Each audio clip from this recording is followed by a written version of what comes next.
déjà, juste pour remercier nos amis de la Fondation Dudley Wright pour la science, qui sont basés à Genève, qui nous ont permis justement d'organiser cette nouvelle activité à destination du réseau des journalistes africains spécialisés sur le développement durable et changement climatique, à savoir un rendez-vous mensuel sur les grandes thématiques d'environnement, développement durable, changement climatique, à destination des journalistes du continent africain, avec en particulier un intérêt, bien entendu, comme vous l'avez compris, pour les enjeux de développement durable, de changement climatique, d'environnement, de développement. Ça, c'est une première chose.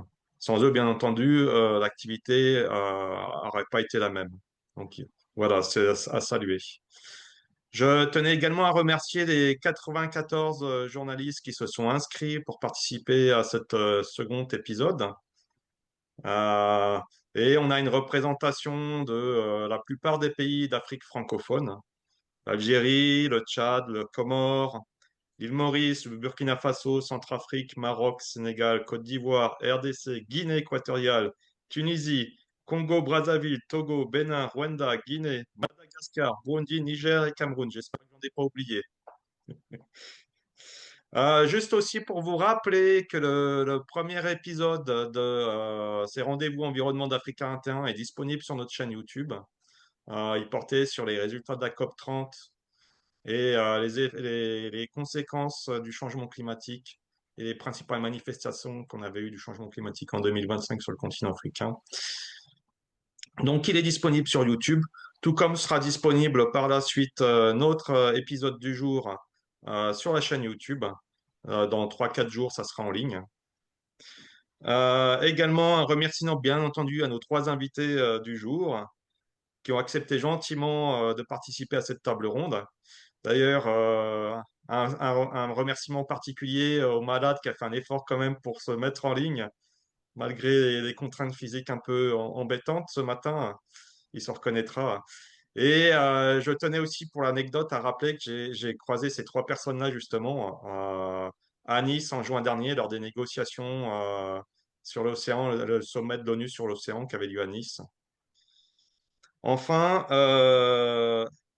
pour finir, bien entendu, un grand merci à notre journaliste Martha Kissy, une des plus brillantes journalistes environnementalistes en Côte d'Ivoire, qui en plus a assumé ce matin la matinale d'info de la chaîne publique ivoirienne et qui est malgré tout, malgré la fatigue, malgré le réveil très matinal, avec nous et en forme, avec le grand sourire, donc ça fait plaisir à voir. Marthe, je te confie les invités et notre public du jour. Bonne séance à tous. Merci beaucoup, Julien. Merci. Bonjour à toutes et à tous. Encore toutes nos excuses pour ce retard. Et donc, on va commencer notre deuxième numéro de Rendez-vous Environnement d'Afrique 21, comme Julien l'a dit. Aujourd'hui, nous nous intéressons donc aux enjeux des mers et océans pour l'Afrique. On le sait, en 2025, les mers et les océans se sont imposés, on va dire, au cœur de l'agenda international. Donc, la conférence des Nations Unies sur les océans, le traité sur la biodiversité en haute mer, sans oublier les subventions à la pêche, l'objectif 30-30 et les négociations sur le plastique aussi, qui est un sujet assez important. Donc, autant de décisions majeures qui redessinent un peu l'avenir des océans. Donc, quelle est la place, on va dire, de l'Afrique dans cette dynamique et quel rôle ont joué les États africains et surtout, quelles opportunités ces avancées offrent-elles pour le continent, notamment en matière d'économie bleue? Donc, c'est à ces questions-là que nous allons essayer de répondre avec nos experts invités dans le cadre de cette table ronde, voilà, en ligne. Et avec mes invités que je vais présenter maintenant, Ludovic Arnaud, il est administrateur adjoint des affaires économiques au sein de la section du commerce de l'environnement, du changement climatique et du développement durable de la CNUCED. Et il est aussi expert sur les données et analyses relatives à l'économie des océans. Bonjour Ludovic Arnaud, merci d'être avec nous. Bonjour, merci. C'est un plaisir pour nous de vous recevoir. Et avec Ludovic, nous avons aussi Robin Degrand, qui est ancien directeur du Plan Bleu ONU Environnement en Méditerranée et aussi professeur à l'Université Paris 1 Panthéon-Sorbonne, membre du laboratoire Dynamique sociale et recomposition des espaces, magistrat de la Cour des comptes et auteur de plusieurs ouvrages, bien sûr, sur la Méditerranée. Bonjour Robin Degrand, Bonjour Marthe, c'est un plaisir pour nous de vous avoir. Merci d'être là. plaisir partagé. Et avec vous, Robin, nous avons aussi Nassim Oulman, qui est économiste principal et chef de la section de l'économie verte et bleue à la Commission économique des Nations Unies pour l'Afrique. Nassim Oulman, bonjour à vous. Bonjour Marthe, bonjour tout le monde et merci de l'invitation. Je tiens à m'excuser pour ma voix, hein, alors on parlait de changement climatique, mais là c'est les changements de temps qui ont eu un impact direct sur ma voix et voilà, je tiens à m'en excuser et on va faire en sorte que mon élocution soit compréhensible par tout le monde. Merci. Je vous en prie, et c'est nous qui vous remercions. Merci donc à vous, très chers invités experts. Je vais rester en même temps avec vous, Nassim, pour la première question. On parle de plus en plus d'économie bleue en Afrique. Concrètement, qu'est-ce que cela recouvre et pourquoi c'est devenu un enjeu stratégique pour le continent, selon vous? Alors effectivement, cela fait maintenant à peu près une dizaine d'années qu'on parle d'économie bleue en Afrique. C'était un sujet qui était assez négligé et c'est à partir de 2016 qu'on a commencé à travailler sur des, des documents stratégiques, je dirais, au niveau continental pour mieux cerner l'importance de l'économie bleue pour le continent africain. On a toujours eu une approche assez prudente vis-à-vis de la mer et des océans sur le continent. Mais ce qu'il faut savoir, c'est qu'aujourd'hui, enfin, ça représente l'ordre de 300 entre 300 et 400 milliards de dollars d'activité au niveau économique. Ça concerne beaucoup de monde, ça concerne à peu près 50 millions d'emplois autour du continent, c'est 38 pays côtiers.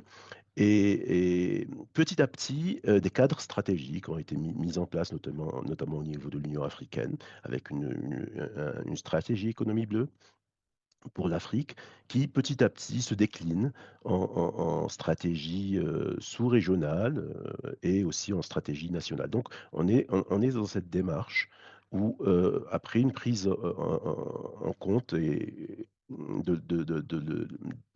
potentialités qu'offre l'économie bleue, et la possibilité de faire converger à la fois l'activité économique et la protection et la régénération des océans qui se détériorent assez vite, particulièrement sur le continent, sachant que les pays ont très peu de moyens pour gérer cette dimension-là, la santé des océans.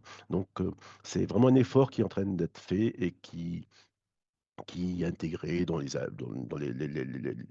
plans de développement, dans l'agenda 2063 de l'Union africaine, dans les aspirations, hein, de croissance inclusive et de développement durable.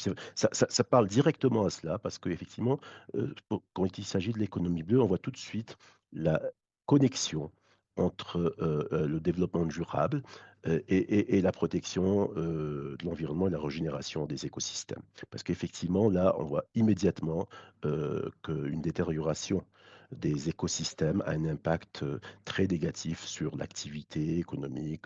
Par exemple, si je prends l'exemple du tourisme durable côtier, effectivement, une détérioration de cet écosystème spécifique entraîne immédiatement un impact négatif sur l'activité économique. Donc, ça permet justement de relier ces deux objectifs et on est vraiment en plein dans ce qu'est le développement durable et inclusif. D'accord. Merci beaucoup, Nassim. Alors, je vais me tourner vers Ludovic Arnaud. On parle d'économie bleue durable, comme l'a dit Nassim aujourd'hui. En quoi est-ce que le commerce international peut-il devenir aujourd'hui un outil clé vers cette transition, c'est-à-dire un outil clé de la transition vers cette économie bleue durable? Ludovic Arnaud. Merci. Oui, donc pour compléter un peu ce que Nassim a dit, il y a les chiffres clés, 300 milliards de dollars par an, ça c'est en termes de valeur ajoutée. En termes de commerce international, on est environ à 60 à 70 milliards de dollars de commerce international, ce qui est encore très peu comparé au potentiel de l'économie bleue en Afrique. Au sein de la CNUSED, donc ONU Commerce et Développement, l'agence dans laquelle je travaille, on a plusieurs bases de données qui sont disponibles sur le commerce de biens et de services liés aux océans. Donc, ces bases de données sont accessibles en ligne, en français et en anglais, et peuvent permettre d'avoir des outils d'analyse assez précis au niveau continental, sous-régional et aussi au niveau national sur les profils d'exportation des différents pays. En termes de biens, nous travaillons sur 5 biens océaniques principaux. Tout ce qui est pêcherie, produits transformés de la pêche, minerais. Par minerais, on inclut le sel et le sable, extraits des océans. Tout ce qui est bateaux et équipements portuaires. Et enfin, les hautes technologies bleues. Donc là, au niveau africain, pour ce qui est des biens océaniques, ça représente environ 25 milliards de dollars par an en 2024. Mais il y a une vraie différence entre l'Afrique du Nord et l'Afrique subsaharienne. L'Afrique subsaharienne est spécialisée en grande partie sur tout ce qui est biens, exportation de biens océaniques, tandis que l'Afrique du Nord est surtout spécialisée sur l'exportation de services océaniques. Il y a en grande partie tout ce qui est tourisme et transport maritime. Donc, si je peux me permettre, juste partager avec vous mon écran, j'avais quelques graphiques que je voulais vous montrer. Avec plaisir, allez-y. Partage d'écran activé, hein. Ok, super. Donc ça, c'est mes belles notes. Je vais aller sur les différents... voilà, ça, c'est les exportations en Afrique subsaharienne de biens et de services océaniques. Et vous pouvez voir que les biens représentent 66% des exports en 2024. Maintenant, si on regarde en Afrique du Nord, l'image est très différente. Vous pouvez voir que les services représentent 81% des exports. Donc il y a vraiment deux spécialisations différentes qui sont liées en partie à la géographie, avec la présence de beaucoup plus de touristes européens en Afrique du Nord qu'en Afrique subsaharienne. Et ensuite, à partir de nos bases de données, nous avons aussi des analyses par pays. Ici, vous pouvez voir le top 10 des exportations de services océaniques pour les pays africains par secteur, donc tourisme, recherche et développement, transport maritime, que ce soit fret ou passager, et services portuaires, avec une grande spécialisation quand même sur le tourisme côtier et maritime. Et enfin, dernier graphique, les exportations de biens océaniques. Ici encore le top 10 des pays africains. Et là, vous pouvez voir beaucoup plus de diversification dans les produits exportés. Après, ça dépend par rapport à différents pays. Et dans les deux cas, c'est le Maroc qui est le leader africain des exportations, que ce soit de biens ou de services. Donc, je vais arrêter de partager mon écran. Juste une petite précision aussi, bien entendu, les graphiques pourront être partagés sur la page de l'événement. Donc, à nos amis journalistes, vous pourrez récupérer ces éléments graphiques si vous voulez rédiger des articles. Voilà, avec plaisir. Et même, voilà, notre base de données, je vais mettre le lien en ligne dans le chat pour que vous puissiez accéder à la base de données et faire vos propres analyses si vous le souhaitez. Et pour conclure cette intervention, en termes de transport maritime, on sait qu'au niveau mondial, environ 80% du transport maritime se fait par voie maritime. Au niveau africain, c'est 90%. Mais le gros challenge du continent, c'est que 95% des vaisseaux sont à pavillon étranger, ce qui crée des coûts et aussi une dépendance envers d'autres pays. Voilà, merci beaucoup. Merci à vous. Alors, je vais me tourner vers Robin de Grond, pour parler de la 3e conférence des Nations Unies sur l'océan. Tout à l'heure, on a vu un peu les graphiques qui montrent ces transactions-là qui se passent. Alors, Robin de Grond, on sait que la 3e conférence des Nations Unies sur l'océan et la ratification du traité BBNJ ont marqué une étape importante dans la gouvernance des océans. En quoi est-ce que ces avancées changent concrètement, on va dire, la donne au niveau international?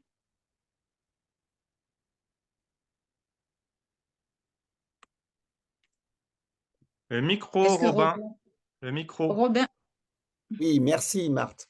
On était avec Julien au sommet des océans, l'UNOC 3 à Nice. Alors le traité BBNJ, c'est Biodiversity Beyond National Jurisdiction. C'est un traité de protection de la biodiversité en dehors des eaux des eaux nationales. Donc on parle de quoi? On parle d'un traité qui est censé réguler l'exploitation de la haute mer en dehors donc des eaux territoriales et de ce qu'on appelle les zones économiques exclusives. En gros, c'est 300 000 nautiques à peu près par rapport à la côte. Pour faire court, il y a parfois des extensions vers ce qu'on appelle le plateau continental. Et donc, on parle de la haute mer. La haute mer, c'est les eaux internationales. Pour l'instant, c'était une zone de non-droit. Et le traité BBNJ, qui a été à peu près signé en juin, il fallait 60 signatures, il est maintenant ratifié et il est rentré en vigueur depuis le 17 janvier 2026. J'étais à Nice pour son baptême, puisque c'est à Nice que ça a été porté. Et donc, on va rentrer dans un processus où pratiquement tous les ans, il y aura des COP. Comme il y a des COP climat, on est à la COP 30 climat, et bien bientôt, il va y avoir une COP 1, traité de la mer. Voilà. Donc, Nice, il faut dire, c'est un peu comme le sommet de la Terre 92, ben là, c'est le sommet de la mer 2025.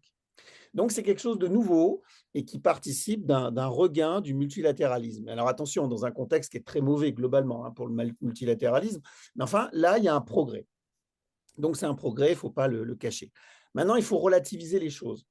Ce traité BBNJ, il sera ce que nous en ferons. C'est un peu une feuille blanche. Parce qu'en fait, c'est un cadre qui a été défini par les États qui en sont partis. Les États-Unis ne sont pas partis du traité BBNJ, et c'est quand même la plus grande puissance maritime mondiale, les États-Unis. pourquoi? Je profite en même temps de poser la question et pourquoi? Ah bah parce qu'ils n'ont pas voulu. Ils n'ont pas voulu le signer. Donc, en ce moment, l'administration américaine est peu versée dans le multilatéralisme, ma chère Marthe, et ça vaut pour le Groenland comme pour, comme pour les océans. Donc, les États-Unis sont hors du champ.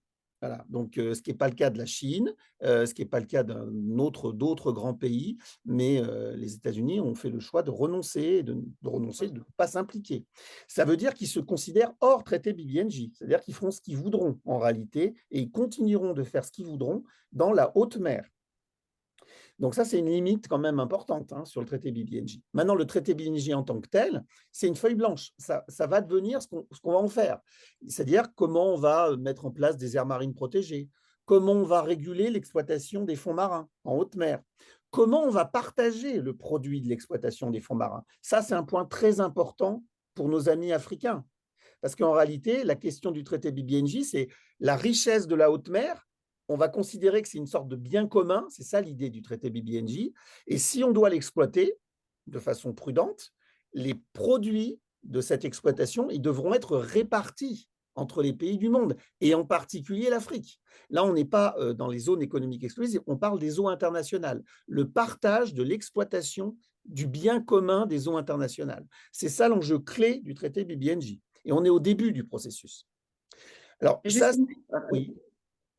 Oui, j'allais poser une question. En fait, parlons justement du traité BBNJ, ça concerne la haute mer, vous l'avez dit, et c'est une grande partie vraiment des pressions, enfin, je veux dire, des grandes parties de pression s'exercent sur l'approche mer, notamment la Méditerranée. On l'a vu avec Robin. Donc, est-ce qu'aujourd'hui, le principal angle mort des politiques de protection marine?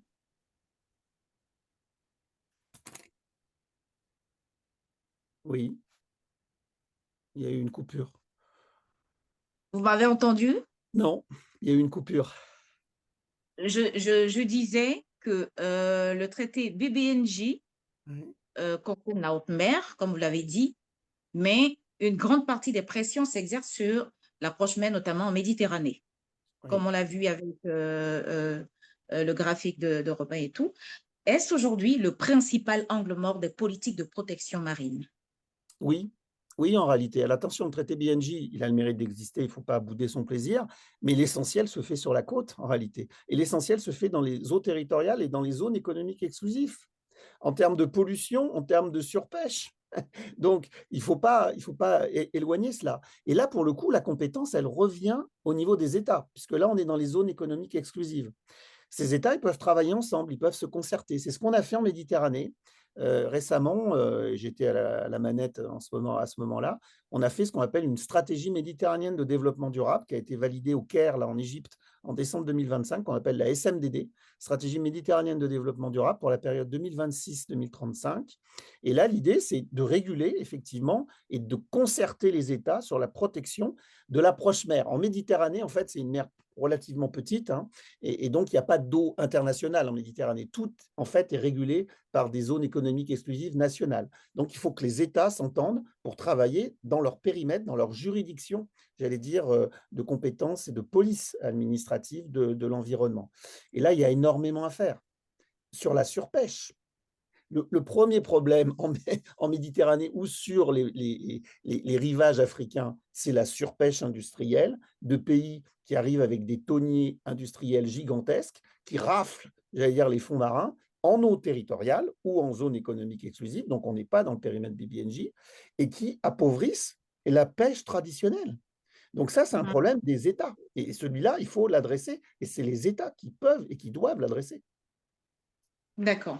Alors, je me tourne vers Nassim Oulman. L'agenda 2063, on le sait, place l'économie bleue au cœur du développement africain. Et aujourd'hui, est-ce que cette vision se traduit réellement dans les politiques nationales et régionales? Parlant peut-être d'exemples ou des cas pratiques ou Alors, parlants. tout à fait, tout à fait. Comme je disais tout à l'heure, il y a une stratégie africaine de l'économie bleue, et l'économie bleue est inscrite au sein de l'agenda 2063, notamment au travers de ses aspirations 1 et 6, qui sont les aspirations à une croissance inclusive et un développement durable, mais également une économie fondée sur des ressources naturelles qui soient gérées de manière durable. Donc ça donne un cadre très, très général. Après, effectivement, ça se décline par soit des stratégies nationales, parce il y a différentes dynamiques en fonction de l'importance de l'économie bleue pour différents pays. Euh, En termes d'évaluation, et là, mon institution, la Commission économique des Nations Unies pour l'Afrique, accompagne les pays africains sur l'évaluation de la contribution de l'économie bleue au PIB. Il y a des pays comme par exemple les Seychelles où on est au-delà des 20%. La dernière évaluation qu'on ait faite était de 22%, mais on est en train d'actualiser avec la possibilité d'avoir, enfin, on voit bien d'autres zones qui n'étaient pas moins bien prises en compte, et donc on est bien au-delà des 22%, on va approcher les 30% pour le cas des Seychelles. Donc ces pays-là, Seychelles, Maurice, Kenya, mais aussi côté océan Indien occidental, mais aussi Sénégal, qui est très actif aussi sur ces questions-là, sont des pays qui ont depuis assez longtemps conscience de l'importance de l'économie bleue pour leur pays, pour leur économie et pour leur développement, et du coup, qui ont des stratégies dédiées. D'autres pays sont moins en avance, mais intègrent quand même l'économie bleue dans leurs plans de développement nationaux. Et c'est très important d'avoir ce cadre-là, parce que ça permet justement de développer les financements nécessaires par rapport à la gestion relative à l'économie bleue. Et c'est le parent pauvre, hein, les finances, on en parlera peut-être tout à l'heure, effectivement. Avoir l'économie bleue intégrée dans les plans de développement, ça permet d'apporter des schémas financiers, de développer des schémas financiers pour soutenir les activités ou développer de nouvelles activités en économie bleue. Au niveau sous-régional, et justement, Robin faisait parler juste avant de l'importance de la coopération régionale. Là, au niveau sous-régional, c'est fondamental, effectivement, du fait déjà de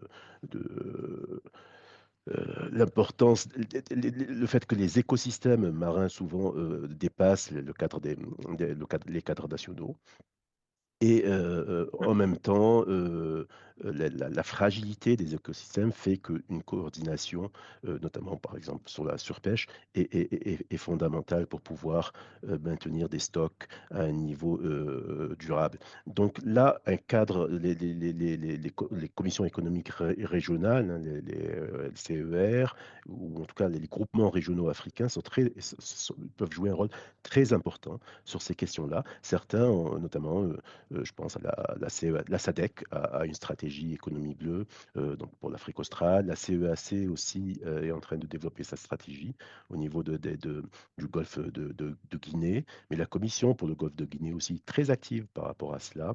Et l'IGAD pour ce qui est de l'Afrique de l'Est et comme ça. Donc, ces entités régionales ont parfaitement pris conscience de l'importance d'une coordination et d'une gouvernance collective de ces espaces-là. Et on est vraiment au début, je dirais, de cette coopération. Effectivement, et il est aussi important d'apprendre de ce qui s'est passé. On parlait de la Méditerranée, donc là aussi, ça peut servir. Beaucoup de leçons ont été ressortent de cette gestion coopérative au niveau de la Méditerranée qui peuvent aussi accompagner le développement de ces coopérations régionales dans les autres parties du continent. Merci beaucoup. Je vais poser cette question à Ludovic Arnaud, puisqu'on parle de pêche, justement. Donc, l'année 2025 a été marquée par l'accord de l'OMC sur les subventions à la pêche. Qu'est-ce que cet accord change réellement pour les pays africains, notamment pour la pêche artisanale et durable? On l'a vu avec euh, Robin de Gros qui a expliqué un peu les enjeux et aussi autour de la surpêche dans les pays africains. Donc, Ludovic Arnaud, Oui. qu'est-ce que cet accord change réellement pour les pays africains, notamment pour la pêche artisanale et durable? Donc, l'accord sur les subventions à la pêche est rentré en vigueur le 15 septembre 2025. C'est l'accord de l'Organisation mondiale du commerce. Il interdit 3 types de subventions. Le premier, c'est tout ce qui est subventions illicites, non déclarées et non réglementées. La deuxième interdiction, ça va être toutes les subventions qui sont à la pêche de stocks surexploités, si il n'y a aucune mesure de reconstitution qui est mise en place. Et enfin, il y a une interdiction sur la pêche en haute mer non réglementée. Donc ça, c'est les 3 interdictions principales. Et il y a aussi, pour que cet accord soit mis en place, une obligation de transparence et de notification. Donc chaque pays doit identifier les subventions qui sont allouées aux différents vaisseaux et les notifier auprès de l'OMC. Pour ce travail de notification et de transparence, il y a plusieurs mécanismes qui ont été créés, en particulier pour les pays africains. Le premier, c'est un fish fund, donc un fonds pour la mise en place de l'accord, qui sera alloué à différents pays pour mettre en place ces mesures de transparence. Et la deuxième, c'est des dispositions de traitement spécial et différencié, où certaines notifications ne seront demandées que pour les pays développés. Et il y aura aussi des mesures de transition progressive vers la mise en place de l'accord pour les pays en voie de développement. En termes d'implication pour l'Afrique, donc la pêche illégale coûte à peu près 10 milliards de dollars par an en Afrique. Et l'accord aiderait à réduire, en tout cas à baisser les incitations à l'illégalité et la surexploitation. Mais comme l'a indiqué Robin, le problème principal est la surpêche. Et pour arriver à gérer la surpêche, surtout en haute mer ou dans les zones économiques exclusives, au-delà de réformer les subventions, une mesure clé va être le contrôle en mer.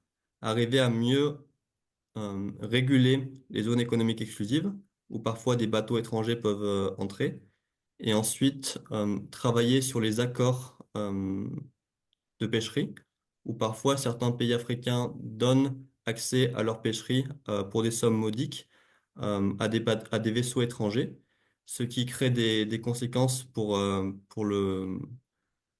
la vie des pêcheurs artisanaux.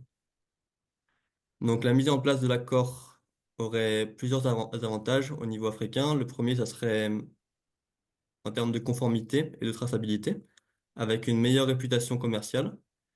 Et le deuxième, qui a un impact direct, ça serait une meilleure valeur ajoutée en termes des produits, avec des mesures restrictives qui peuvent aider euh, les pêcheurs, en tout cas les pêcheurs artisanaux, à avoir plus de produits dans leur pêche, dans leur pêcherie, et pouvoir valoriser leur pêcherie en démontrant que la pêche a été faite de manière durable. Donc pour conclure, l'accord de l'OMC sur la pêche est à son premier stade. En ce moment, à Genève, il y a des négociations en cours sur un accord 2 qui viserait à discipliner de nouvelles subventions et des subventions dites plus structurelles. Donc, ça serait des subventions par rapport au coût du capital, des subventions par rapport au coût opérationnel et aux revenus. Sachant que parfois, les subventions vont directement en tant que soutien aux revenus des pêcheurs. Et dans ces discussions, il est également question de traitement spécial et différencié, ce qui veut dire que les pays en voie de développement n'auraient pas les mêmes obligations que les pays développés. Avec, C'est-à-dire, en termes de plus notification, par exemple, concrètement, ça veut dire que, il y a beaucoup de notifications qui sont demandées pour chaque pays pour indiquer à l'OMC quelles sont les subventions qui sont mises en place. Donc la première dérogation, c'est le délai de notification, où pour certains pays, ça sera mis en place dans 2, 3 années. Et la deuxième dérogation, c'est que certaines notifications ne seront pas obligatoires pour les pays les moins avancés. C'est en tout cas l'état des négociations à ce jour. d'accord. D'accord. Robin de Grand, en parlant de surpêche, on a la question des aires marines protégées qui est aussi centrale. Donc, où en est-on réellement en Méditerranée et quels sont les progrès qui restent indispensables pour atteindre les objectifs crédibles de protection? Alors, merci Marc pour cette question-là. Ça renvoie à un autre traité international qui s'appelle la Convention sur la diversité biologique, qui est un vieux traité qui date du sommet de la Terre, 92, qui est contemporain de la Convention 4 des Nations Unies sur le changement climatique. C'est la CDB, la Convention sur la diversité biologique, qui a eu moins de succès au début que la CCUNC sur le changement climatique, avec un protocole de Nagoya d'application qui est arrivé tard, en 2010, et une conférence assez récente, en 2021, ce qu'on appelle la conférence, la COP 15, de la Convention 4 des Nations Unies sur la diversité biologique, qu'on appelle la Convention de Kunming-Montréal. Elle aurait dû se tenir en Chine, et puis à cause du Covid, finalement, elle s'est tenue à Montréal. Et lors de cette convention, de cette COP, un accord a été trouvé pour aller vers le 30 for 30, 30 pour 30, c'est-à-dire viser d'ici 2030, 30% de protection en terre et en mer sous forme d'aires marines protégées. En gros, ça veut dire pas 30% de la surface du monde, 30% de la surface des mers en aires marines protégées, 30% de la surface des terres en aires marines protégées. Donc, c'est un point essentiel. C'est un point essentiel, mais force est de constater qu'on avance peu. En Méditerranée, il faut quand même dire les choses, en Méditerranée, pour nos amis riverains de la Méditerranée, marocains, algériens, tunisiens, libyens, égyptiens, et puis évidemment la Palestine, Israël, la Syrie et l'Europe, l'Union européenne et bien sûr la Turquie. Il faut savoir que la Méditerranée, c'est une petite mer, c'est à peu près 1% de la surface du globe, mais qui recèle pratiquement, on va dire, ça dépend selon la faune et la flore, mais environ 15% de la richesse de la biodiversité. Donc la Méditerranée est un hotspot de biodiversité, parce que c'est une mer fermée, parce qu'elle a plein d'influences, en gros de Suez, puis de Gibraltar. C'est une mer très riche en réalité sur le plan de la biodiversité, en particulier de la flore. Et là, l'objectif, c'est 30-30. Donc, c'est l'objectif moyen monde. En Méditerranée, aujourd'hui, là, au jour où on se parle, c'est-à-dire 2026, on est à peu près à 10% d'aires marines protégées. Donc, on est 3 fois en dessous de l'objectif pour une mer qui est particulièrement riche. Voilà. Donc, c'est ça l'état de la Méditerranée. Alors, il y a juste un dernier point qui fait lien avec le traité BBNJ. Le traité BBNJ prévoit la possibilité de définir des aires marines protégées en haute mer.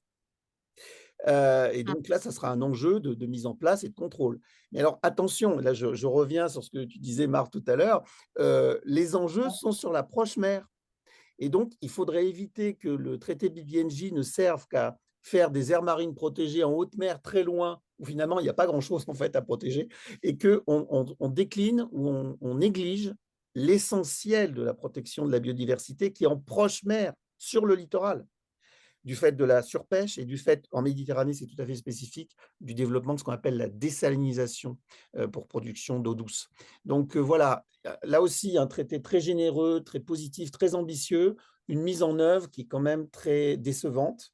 Et attention aux effets de fuite. L'essentiel est sur l'approche mer. D'accord. Merci. L'essentiel est sur l'approche mer. Nassim Oulman, quelles sont, selon vous, les filières de l'économie bleue les plus prometteuses pour les pays africains en termes de croissance et d'emploi? C'est vrai qu'on a parlé de surpêche, il faut encadrer, il y a pas mal d'accords également autour. Quelles sont, selon vous, les filières de l'économie bleue les plus prometteuses pour les pays africains en termes de croissance et aussi en termes d'emploi? Merci, Marthe. Alors, avant de répondre directement à la question, j'aimerais rebondir sur ce que disait Robin et sur les aires marines protégées et aussi sur le reste du continent, hein. Alors, on a deux champions sur le continent qui ont d'ores et déjà dépassé l'objectif de 30-30, qui sont les Seychelles et le Cap-Vert. Les Seychelles sont autour de 32% d'aires marines protégées et le Cap-Vert ont atteint 30, je crois, en 2025, 30%. Après, on a un groupe qui tourne qui est au-delà autour de 10-12%. Ça comprend des pays comme le Kenya, le Mozambique, la Tanzanie, etc., qui sont des pays très actifs en la matière. Mais encore une fois, faire des aires marines protégées, c'est une chose. Les rendre opérationnels, c'est autre chose. Et ça passe par des financements, effectivement. Autour de 10% des aires marines protégées sur le continent sont réellement gérées comme une aire marine protégée devrait être, c'est-à-dire avec des moyens de contrôle, de surveillance, des zones où on ne peut pas pêcher, etc., et d'autres où la gestion des restrictions. Donc là aussi, le financement, et c'est un peu la raison pour laquelle les Seychelles est allé assez rapidement, assez loin, parce qu'ils ont, dès le départ, travaillé sur des modes de financement innovants, notamment avec des obligations bleues, mais on va en parler un peu plus tard, qui leur a permis justement d'être beaucoup plus ambitieux sur l'atteinte de cet objectif de 30% d'aires marines protégées, sachant qu'ils relient ça directement à l'activité économique, alors que ce soit la pêche, donc les secteurs, pour revenir à la question, effectivement, la pêche et l'aquaculture sont un secteur fondamental, hein, notamment par rapport à l'emploi. C'est plus de 80% de l'emploi lié à l'économie bleue sur le continent. Donc là aussi, euh, travailler sur la durabilité, bien sûr, le renouvellement des stocks est fondamental. Travailler en coopération aussi avec les pays non africains. J'aimerais quand même donner un chiffre. Alors c'est très difficile à estimer, mais on estime que 80% des pêches illicites et non réglementées en Afrique sont faites par des vaisseaux de battants pavillons de 8 à 10 pays seulement, qui sont des pays asiatiques et européens, euh, qui sont assez connus. Donc, travailler avec ces pays-là permettrait d'avoir très rapidement un impact très significatif sur la réduction des péchés. Alors effectivement, l'accord OMC va beaucoup aider pour cela, mais Ludovic en a parlé, BBNJ aussi va permettre de mettre en place des cadres de coopération en haute mer. Et ça devrait avoir un impact très important sur la réduction forte de la pêche illicite et non réglementée. Et encore une fois, c'est fondamental en matière d'emploi parce que ça touche énormément, 80%, plus de 80% des emplois. Là, mais par contre, là, l'enjeu au niveau purement africain, c'est l'amélioration des chaînes de valeur, le travail sur les chaînes du froid, sur les chaînes, des chaînes de valeur régionales de la pêche, pour justement à la fois répondre à la durabilité, à la gestion des stocks, mais également de lier ça aux questions de sécurité alimentaire. La mer et les océans ont un potentiel très important pour contribuer à la question de la sécurité alimentaire, particulièrement sur le continent, et c'est très peu exploité. Donc là aussi, euh, c'est un levier très, très, très, très prometteur pour la question de la sécurité alimentaire sur le continent. Bien sûr, transformation locale, fondamentale. Donc, développer, et ça passe aussi par des mécanismes de financement qui vont permettre de développer les capacités des pays à transformer les produits de la mer et des océans localement et donc à générer encore plus de valeur ajoutée. En Afrique aussi, la question des ports, et Ludovic faisait mention de 90% du commerce qui est fait au travers des ports. Là aussi, le développement des corridors maritimes commerciaux. Comme vous le savez, on a un accord de zone de libre-échange africain, AFCFTA, ou la ZLECAf, qui est un cadre clé par rapport au développement de ces chaînes de valeur régionales, que ce soit au niveau des pêches, de l'aquaculture ou aux produits de l'économie bleue. Et là, il y a un effort particulier qui est à faire sur la modernisation des ports, alors je sais pas comment, verdissement des ports avec justement le développement de ports verts avec des sources d'énergie qui soient renouvelables au niveau des ports. Le tourisme, j'en ai fait mention dans mon introduction au tout début, un tourisme côtier et durable. Là aussi, le potentiel est fabuleux. Et ça passe par vraiment un tourisme qui intègre les communautés locales, comme gardien, je dirais, de la protection des écosystèmes. Donc, qu'ils participent à l'offre touristique durable et communautaire, mais que cette offre soit directement inscrite ou liée à la conservation et la régénération des écosystèmes. Donc là, on parle dans le jargon d'une économie bleue positive, hein, net positive, c'est-à-dire qu'une économie bleue qui va le développement d'une économie autour de la mer qui va aussi générer plus de biodiversité, qui va générer un océan, qui va impliquer un océan en meilleure santé. Donc vraiment avoir un impact net positif sur les questions de biodiversité dans ces écosystèmes-là. L'énergie aussi, l'énergie marine et offshore c'est un domaine qui se développe beaucoup, particulièrement les petits États insulaires africains ou les 9 États insulaires africains qui ont beaucoup de projets sur ces questions-là parce que leur économie est fortement impactée par le prix de l'énergie qui est souvent importé. C'est du fuel hein, qui est importé. Et donc, c'est lié aussi à des questions de balance commerciale et effectivement, c'est un coût qui les empêche d'investir dans le développement durable, en tout cas qui réduit leur capacité à investir dans le développement durable. Donc, le fait de développer de nouvelles sources d'énergie venant de la mer, et notamment l'éolien offshore, et aussi il y a des projets d'hydrogène vert, là je pense plus à la Namibie, qui est très ambitieuse en matière d'hydrogène vert, en liant à la fois l'éolien côtier avec la dessalination. Et il y a une très forte ambition au niveau namibien par rapport à cela. Donc vraiment relier l'économie bleue à la transition énergétique est aussi quelque chose d'assez prometteur. La Mauritanie aussi investit beaucoup sur ces questions-là. Et enfin, je vais terminer par tout ce qui est biotech, tout ce qui est biotechnologie marine et services écosystémiques. Et là aussi, il y a beaucoup d'efforts qui sont faits et qui commencent à être faits sur le continent africain pour développer de nouvelles filières liées aux biotechnologies et qui s'appuient sur la biodiversité des écosystèmes marins. Donc là aussi, vous voyez, on prend de plus en plus en mesure et on prend conscience de la valeur que la biodiversité marine a, donc la valeur économique. Ça permet donc de répondre à des enjeux et des défis économiques auxquels fait face le continent. Vous connaissez très bien la dynamique démographique du continent qui implique la nécessité de générer, de créer des millions d'emplois annuellement.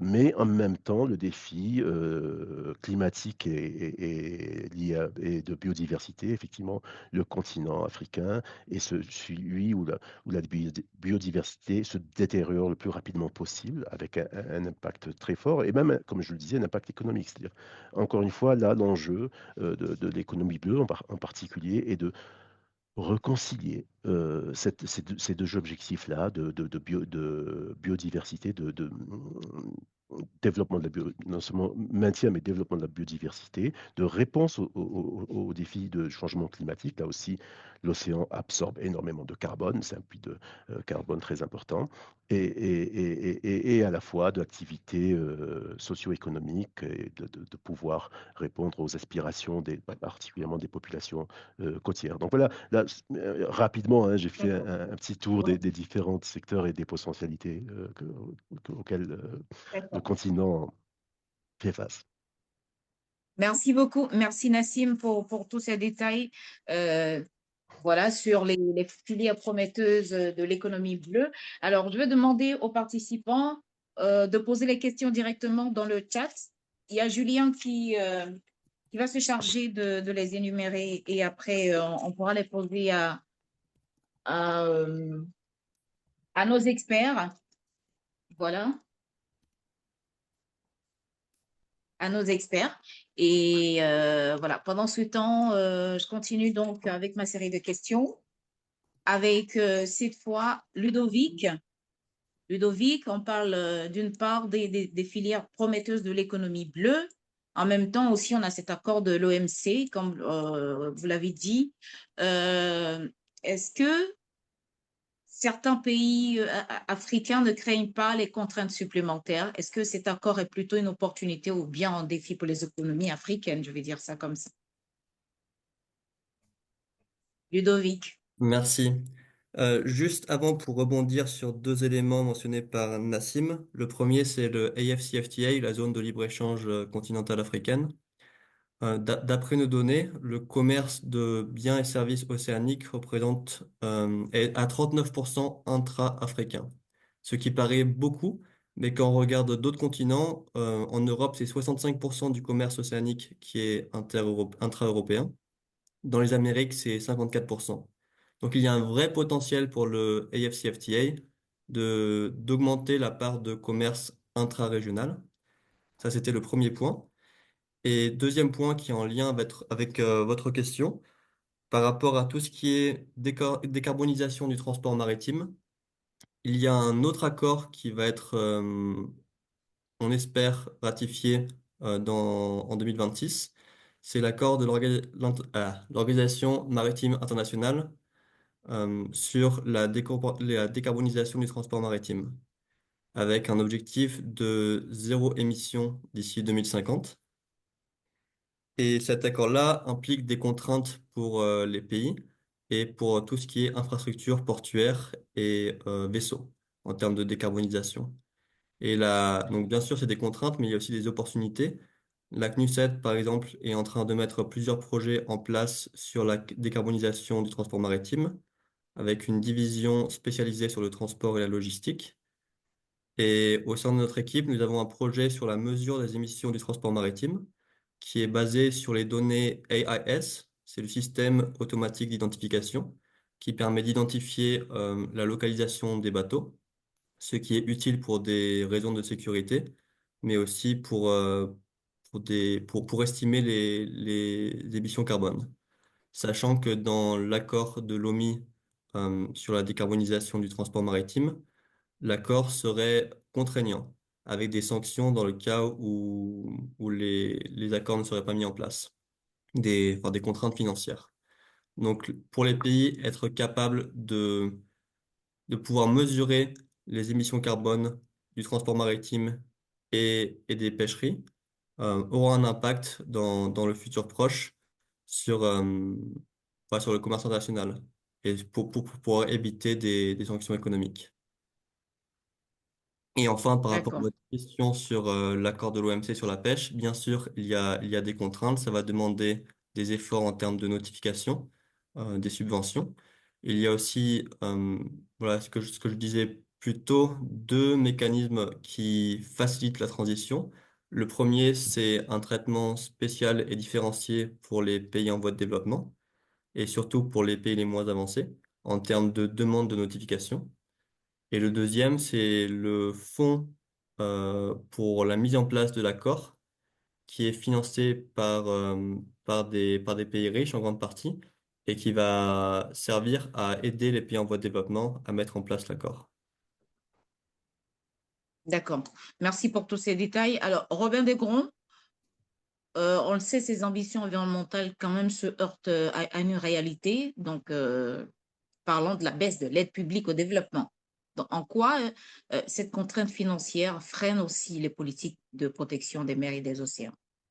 Oui, alors ça, c'est une question sensible et vraiment d'actualité depuis 2 ans, avec une baisse très notable de l'aide publique au développement, ce qu'on appelle l'APD. Le vocable, d'ailleurs, est prêt à discussion, mais enfin, c'est les moyens financiers que donnent sous forme de prêts ou de dons les pays du CAD, c'est-à-dire les pays développés. Vous savez que depuis les accords de Monterrey 2001, les pays développés se sont engagés à donner 0,7% de leur revenu national brut dédié à l'aide publique au développement. Ça a été redit en 2016 lors des accords d'Addis Abeba, qui étaient un peu les accords financiers qui accompagnaient l'agenda 2030, l'agenda des ODD 2015-2030. Ça, c'était l'objectif, 0,7% du RNB. On en est très très loin. On en est très très loin. Et il n'y a guère que quelques pays scandinaves qui sont à peu près à 0,7%. On est plutôt autour de 0,30% en réalité du RNB en aide publique au développement. Et ça dépend beaucoup des pays. Mais globalement, et c'est ça qui est le plus important, la tendance est à la baisse. Elle est à la baisse, et notamment, par exemple, comme un pays comme la France, qui, pour des raisons budgétaires, fait des économies là-dessus. Donc, on va baisser finalement nos ambitions par rapport aux celles qui étaient annoncées en 2017. Les États-Unis, c'est pire. L'USAID est démembré. Donc, l'aide publique au développement américaine, elle n'est pas nulle. Il y a certains pays qui continuent d'en bénéficier, comme par exemple l'Égypte, à des fins géopolitiques bien comprises. Mais globalement, l'aide publique au développement américaine s'effondre. Et le pire est peut-être à venir avec l'évolution de la politique européenne. L'Union européenne est un grand bailleur, c'est un des principaux aideurs au développement, si je puis dire, par canal de prêts de la Banque européenne d'investissement ou par canal de dons par rapport à sa politique de développement, le FED, le Fonds européen de développement. Et là, le risque, il est que dans le cadre du nouvel agenda financier de l'Union européenne pour la période 2028-2034, il y ait une baisse de l'aide publique au développement parce que l'Union européenne va mettre plus de moyens à préparer la guerre ou à préparer une industrie d'armement. Il y a une espèce d'effet d'éviction. Donc la tendance aujourd'hui n'est pas bonne et elle risque de se détériorer. Alors maintenant, qu'est-ce qu'on peut faire? Alors attention, et d'ailleurs les collègues le disaient très bien, Ludovic, Nassim, il n'y a pas que le public, il y a le privé, il y a beaucoup de fonds privés liés à l'économie bleue. Donc on peut trouver aussi des fonds là-dessus. Sur le tourisme, on a trop peu parlé de tourisme, il faudrait peut-être en parler davantage une prochaine fois. Il y a le tourisme, il y a les taxes sur la pêche. Le disait un collègue, les concessions de pêche sont rendues à vil prix. Quand vous êtes, je ne citerai pas de pays, mais il y a des pays qui bradent leur pêche au détriment de leurs propres pêcheurs, avec des revenus ridicules, en tout cas pour l'action publique. Certains profitent de cette manne. Je ferme la parenthèse.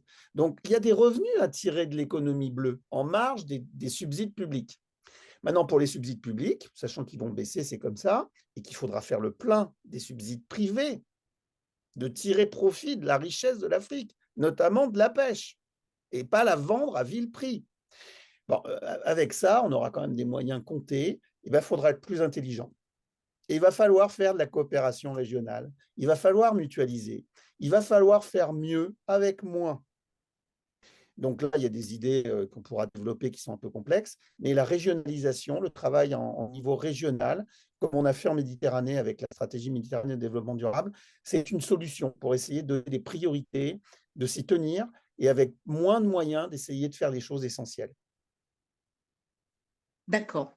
Alors, vous avez parlé du secteur privé qui pourrait être aussi un Oui. secteur très important pour, voilà, pour développer euh, toutes ces opportunités ou toutes ces filières autour de l'économie bleue. Mais le défi aussi, c'est comment concilier ce développement économique et la préservation quand même, parce qu'on sait que quand on parle de secteur privé, au bout, c'est le profit avant tout. Donc, comment concilier donc le développement économique tout en préservant ces écosystèmes marins? Tout à fait, Marthe, tout à fait. Mais alors, je vais parler de deux choses parce que le temps nous manque. La pêche et le tourisme. La pêche.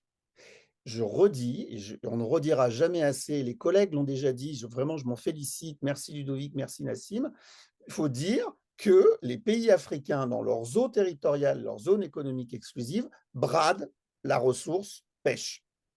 Ils la vendent trop peu cher. Souvent à dessein, souvent avec parfois un peu de corruption, parfois aussi de l'ignorance. Mais là, il y a un souci. Cet argent-là, il est africain, il doit revenir aux Africains.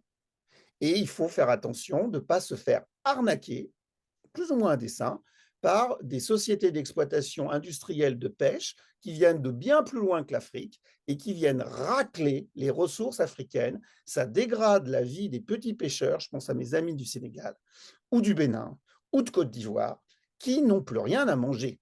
Et non seulement ils n'ont rien à manger, mais ils ne retirent rien en termes d'argent de l'exploitation de leurs ressources. On n'est pas dans les eaux internationales, on est dans les eaux côtières, nationales et les zones économiques exclusives. Donc là, il y a de l'argent. Cet argent, il faut aller le chercher. Vous y avez droit. Grand 1. Grand 2, le tourisme. La Méditerranée, ça vaudrait beaucoup pour l'Afrique en réalité, parce que dans l'économie bleue, en Méditerranée, on l'a très bien vu avec le collègue de l'INTAG, le gros de l'économie bleue, c'est le tourisme en réalité en Méditerranée. Et bien en Méditerranée, c'est un hotspot de biodiversité. C'est un hotspot d'adaptation au changement climatique, avec cette menace climatique qui pèse très fort en Méditerranée. Eh bien, le tourisme, il faut le taxer, puisque c'est une richesse, puisque des gens du monde entier avec un fort pouvoir d'achat viennent en Méditerranée. Eh bien, il faut taxer cette ressource pour en faire une ressource publique qui permette aux pays, notamment du Maghreb, mais plus légèrement d'Afrique, d'avoir des revenus qui viennent de l'exploitation de leurs richesses, de leurs paysages. Donc voilà, l'argent, il y en a, il faut le mobiliser avec ce qu'on a droit. Vous avez droit à une compensation de la pêche et vous avez droit à une valorisation de votre patrimoine culturel et naturel touristique. Merci beaucoup, Robin Degrand. Nassim Oulman, on parle de financement qui reste un point clé. Où en sont les pays africains sur la mobilisation de financement pour les projets d'économie bleue durable, notamment les obligations bleues? Est-ce que ces outils sont Alors, vraiment utilisés? oui, mais je dirais même plus, hein, ils sont parfois précurseurs, c'est-à-dire que la première obligation bleue émise au niveau mondial, elle a été faite par un pays africain, les Seychelles. C'est pour ça qu'on le cite souvent comme un champion. Ce pays-là a démontré que sur une problématique particulière qui a un très fort impact pour le pays en question, ils ont développé une capacité à innover et effectivement à adapter des outils existants qui étaient des obligations d'État en outils innovants euh, qui répondent aussi à la préservation de la nature et en l'occurrence là de l'océan. C'est-à-dire que leur obligation bleue a généré des revenus, effectivement, mais a servi à protéger de manière beaucoup plus importante leurs océans. Et c'est comme ça qu'ils sont passés à 32% d'aires marines protégées. Donc la question du financement est vraiment fondamentale. Euh, je voulais aussi réagir à ce que disait Robin sur les accords de pêche. La coopération régionale est vraiment fondamentale. Parce qu'on a une sorte de course vers le bas, hein, vers le moins 10 ans, euh, de la- au-delà des aspects d'intérêt purement privé. Mais plus de coordination, plus de coopération régionale implique une certaine standardisation aussi des accords de pêche, plus de contrôle des accords de pêche. Et donc, automatiquement, une réalité, je dirais, des prix et des prix qui vont aller vers le haut. Parce que, à côté de cela, si en plus on donne la valeur, et ça répond à votre question précédente, de la valeur à la nature, c'est sa véritable valeur.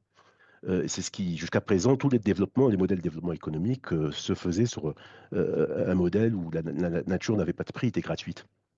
On pouvait polluer l'environnement sans que ça coûte quoi que ce soit. Donc c'est là, l'enjeu, il est là, remettre ou mettre une vraie valeur sur la nature et automatiquement, on verra très rapidement euh, des activités économiques privées qui se feront en soutien à cette régénération des écosystèmes. Donc l'enjeu, il est vraiment là au niveau public, hein, comment mettre une valeur forte et Robin parlait de taxation, c'est de cela dont il s'agit. Il faut taxer fortement et en relation avec l'impact sur la dégradation des écosystèmes, la perte de biodiversité et la détérioration de l'environnement. Donc le tourisme a un impact très très négatif à ce niveau-là. C'est pour ça que les approches de tourisme durable sont très importantes. Alors pour les financements, sur les financements, bien sûr, les canaux de financement sont différents.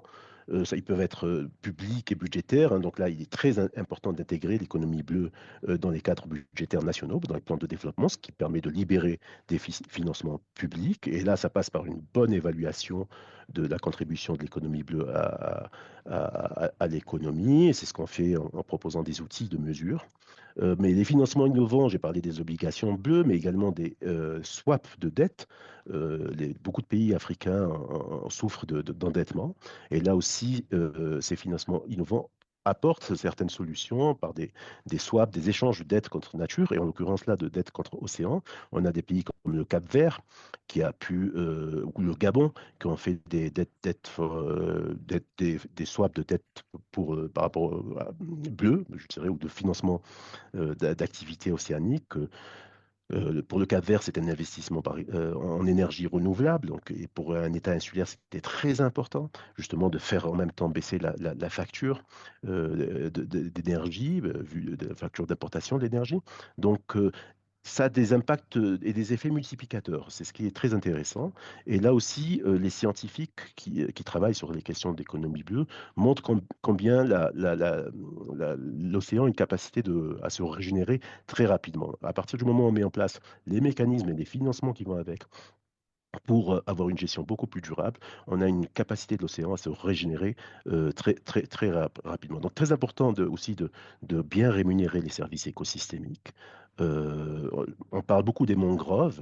Effectivement, tout à l'heure, je faisais référence aux dynamiques démographiques qui fait que les communautés qui vivent près des mangroves, ben, naturellement, pour vivre ou pour survivre parfois, utilisent le bois des mangroves pour se chauffer, pour cuisiner, etc. Donc là, transformer je dirais, le narratif en donnant de la valeur à la préservation de ces mangroves et en payant ces communautés qui vivent autour des mangroves, en les payant pour le fait de préserver, de ne pas couper ces arbres-là, va immédiatement générer un impact positif sur l'écosystème. Et donc, l'enjeu, il est là. Comment mettre en place ces mécanismes de financement qui va donner, qui va rémunérer au juste prix ces communautés pour ce service-là, ne pas couper et développer les mangroves qui vont avoir aussi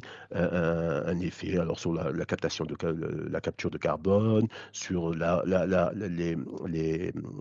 régénération des réserves des stocks de poissons. Vous savez que souvent, en tout cas dans ces latitudes, c'est là que les poissons se reproduisent et ça permet d'avoir un impact très, très, très important sur les stocks de poissons. Donc il y a plein d'effets induits de la préservation, du fait de la préservation, du développement des mangroves. Donc là aussi, mettre en place les taxations et les financements qui vont faire que on inverse le cours des choses. Nous, on travaille aussi sur les marchés carbone, sur le carbone bleu.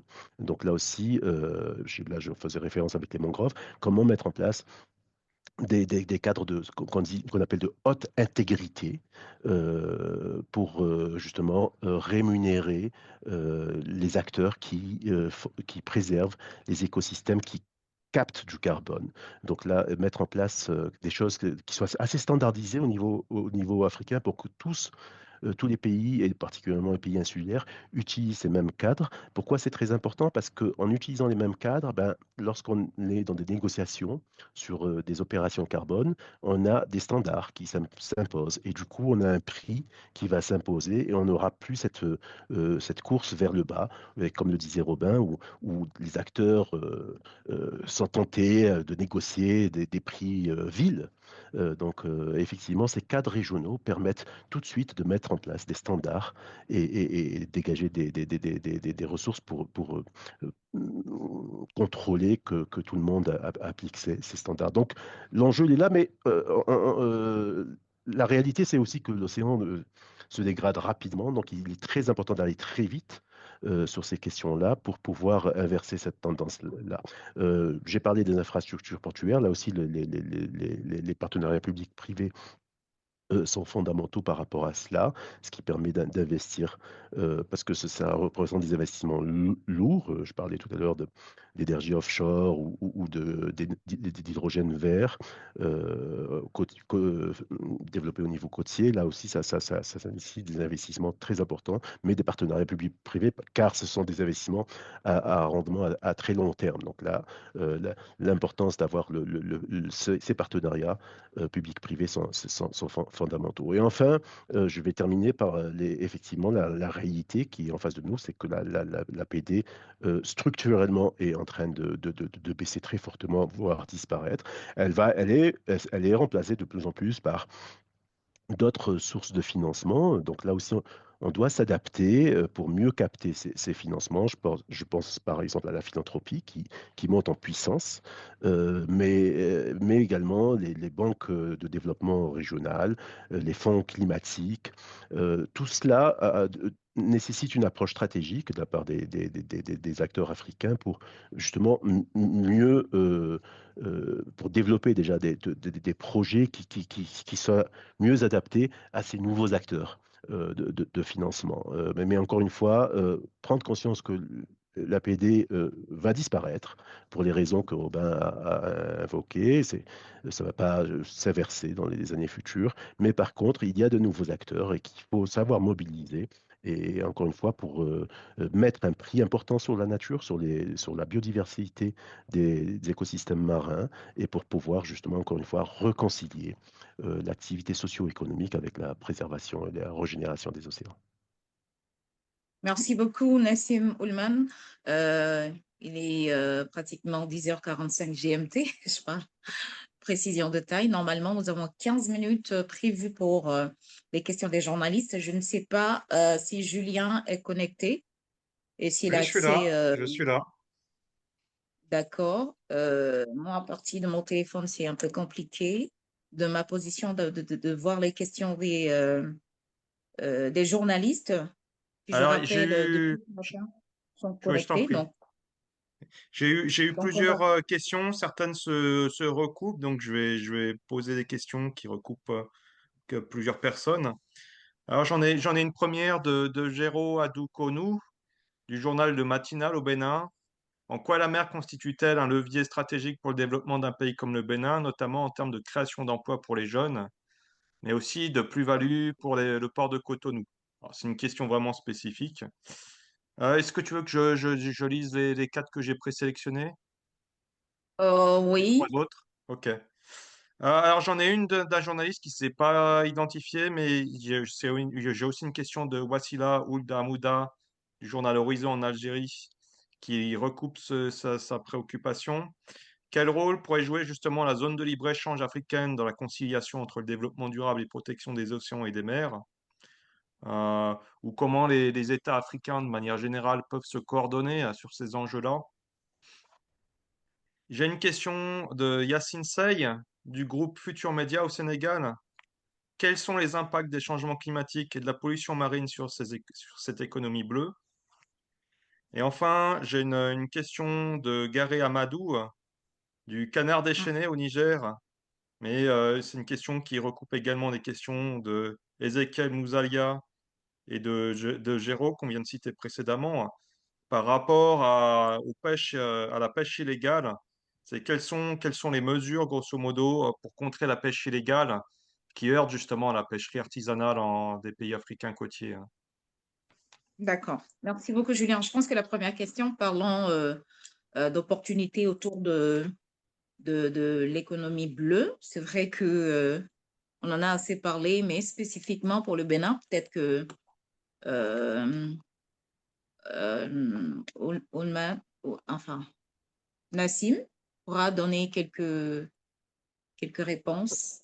Ensuite, Alors, Robin de Grand.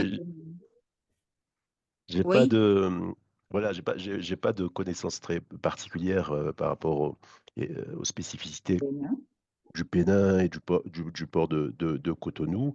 Encore une fois, euh, ces évolutions génèrent de nouvelles opportunités, font qu'il y a beaucoup d'activités, notamment dans le verdissement des ports. Tout à l'heure, Ludovic a fait mention de l'accord de AMO pour le transport maritime d'ici 2050. Là aussi, ça va générer de nouveaux fonds et aussi un positionnement stratégique des ports et pour se pouvoir assez le plus rapidement possible s'intégrer comme un port de référence dans le cadre de cette tendance à la décarbonation et au verdissement des ports. Et là, tout à l'heure, je parlais des banques de développement régional, notamment la BAD, et un levier financier très puissant pour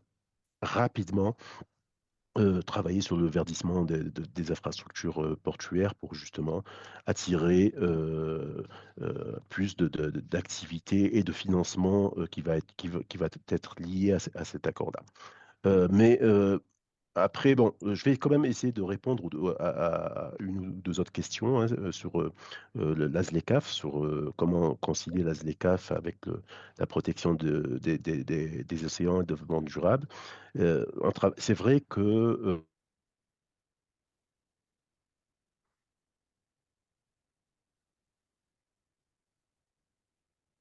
Oh, oh.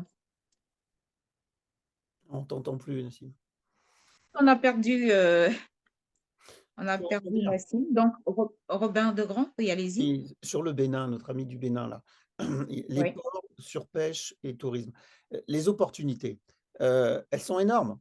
Parce que pour tous les Africains qui ont des côtes, toute cette jeunesse qui travaille dans la pêche, moins on fera de la surexploitation industrielle, plus on fera de la pêche artisanale. Voilà. Donc, réguler la pêche et permettre aux Africains de vivre de leur pêche sur leurs ressources, c'est une clé de maintenir l'emploi localement et le développer. Ça, c'est une réponse concrète, surtout pour les pays africains qui ont une zone côtière. C'est le cas du Bénin. Le tourisme, le Bénin est un très bon exemple de ça. Le Bénin a un potentiel touristique formidable, non seulement par rapport à sa richesse naturelle, à ses gens, à son sourire, à son soleil, mais aussi par rapport à son capital culturel. C'est un pays qui investit beaucoup là-dessus. On en parlait tout à l'heure avec le collègue là, Ernest Agbota, qui investit là-dessus. Et ça fait le lit d'un tourisme riche, qui n'est pas simplement un tourisme de plage, mais un tourisme aussi culturel sur la culture africaine. Et ça participe aussi du valorisation de l'économie bleue, parce qu'on vient aussi chercher des paysages de bord de mer, des pêches et des plages qui sont agréables, et Dieu sait que le Bénin et l'Afrique de l'Ouest en comptent beaucoup. Ça, c'est le potentiel. Maintenant, sur les ports, je rebondis sur ce que disait Nassim, peut-être qu'on va retrouver par le son. Là, pour le coup, il y a un vrai enjeu. Je pense que pour le port de Cotonou, c'est d'être à l'avant-poste de ce que disait Ludovic. On a en gestation l'accord de l'OMI sur la décarbonatation du secteur maritime en 2050. C'est quasiment après-demain. Et là, pour le coup, il y a une profusion, il y a une explosion des ports de haute profondeur sur toute la côte ouest africaine, sans doute l'Est, mais je connais moins. Et là, pour le coup, Cotonou peut peut-être se différencier par la qualité environnementale de ses infrastructures, de façon à valoriser une chaîne de production en passant par le port qui soit exemplaire sur le plan de la décarbonatation et qui valorise aussi la coloration verte et bleue du Bénin. Voilà, moi, c'est mes réponses un peu au dégoté. Je pense qu'on va passer très rapidement aux questions parce que, Oui. Julien, Excuse-moi, Marthe, notre ami Nassim est de retour. J'en profite aussi pour rebondir sur les questions. Est-ce qu'on a une évaluation du potentiel en termes de création d'emplois? Et aussi, si on continue, si on déroule la bobine aussi en termes de formation derrière, mais en termes de création d'emplois par rapport à l'économie bleue sur l'échelle du continent africain, est-ce qu'on a des évaluations par rapport à ça aussi?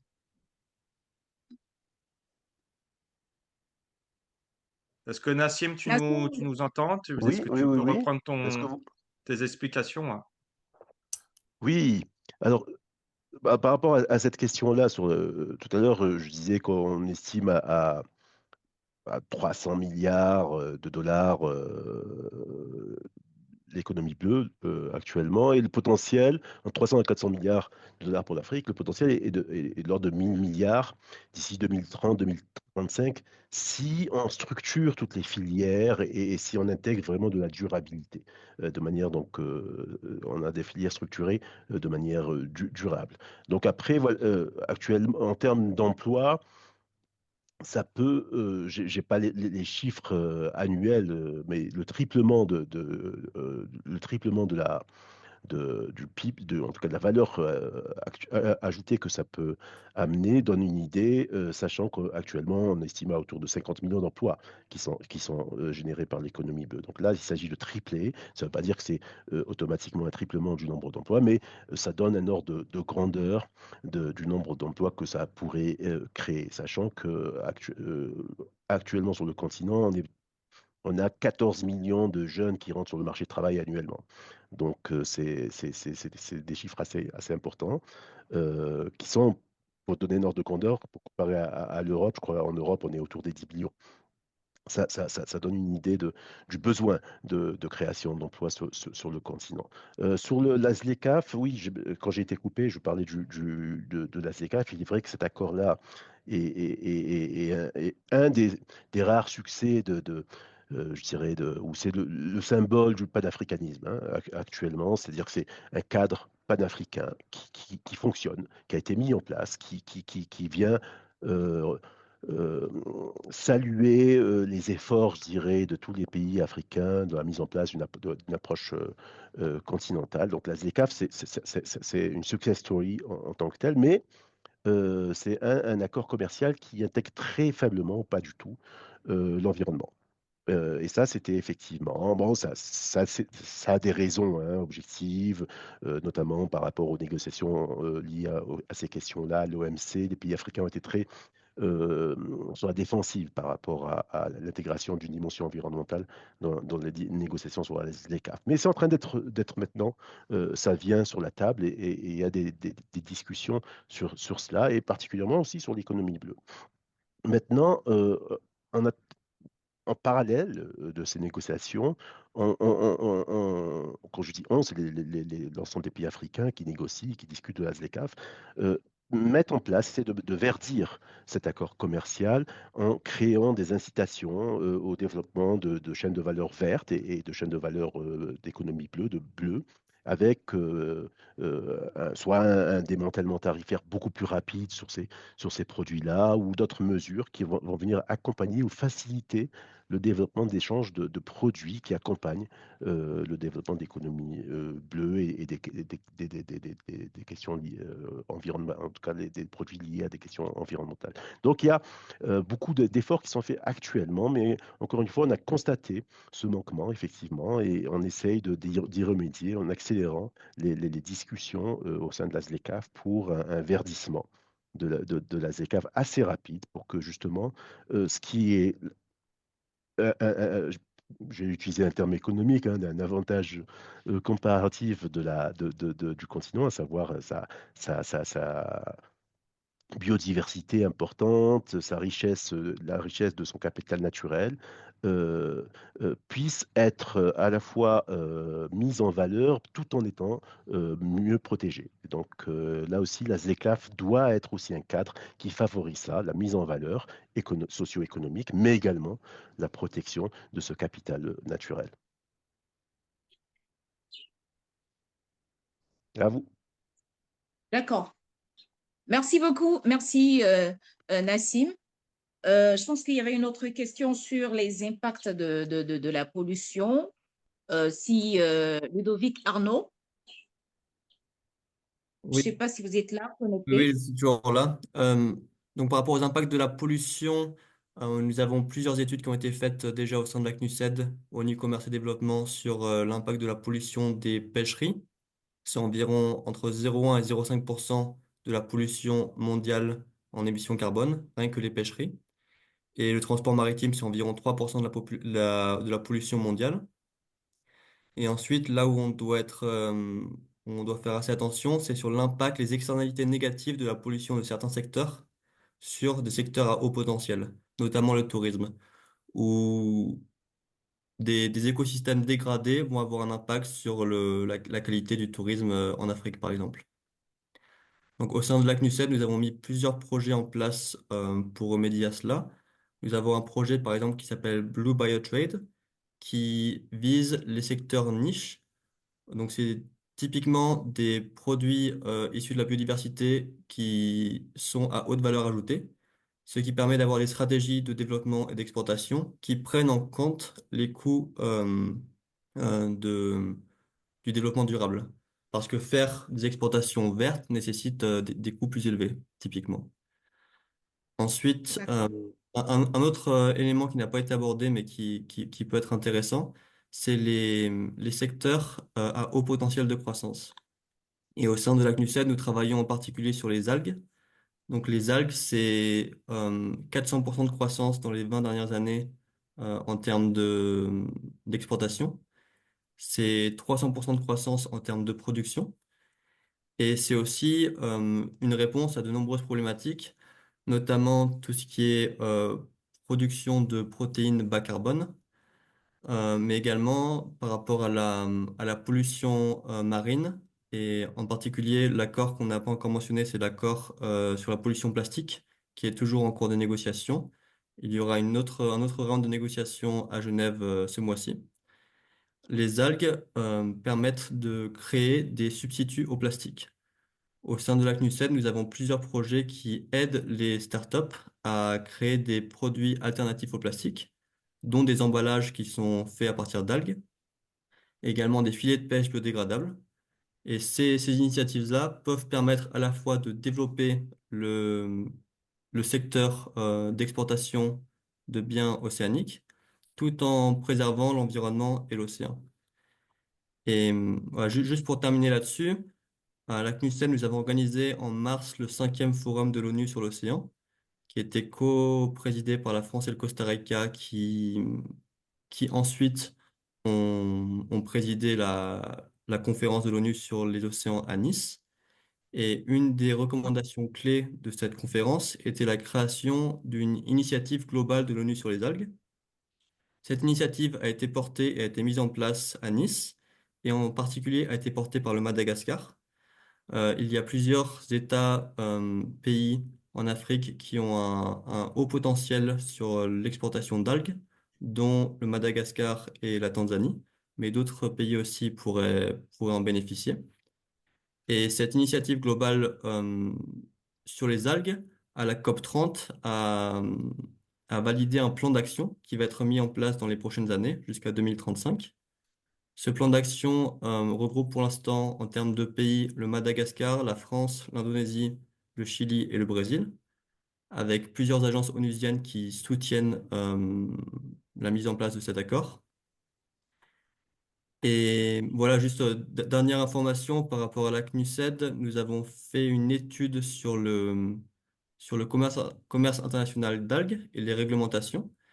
Il n'y a aucun consensus au niveau même régional ou à part au niveau de l'Union européenne, et encore moins au niveau international sur les réglementations sur le commerce d'algues, ce qui fait des contraintes assez importantes sur les exportations de pays en voie de développement, dont la Tanzanie, vers des marchés comme les États-Unis ou l'Union européenne.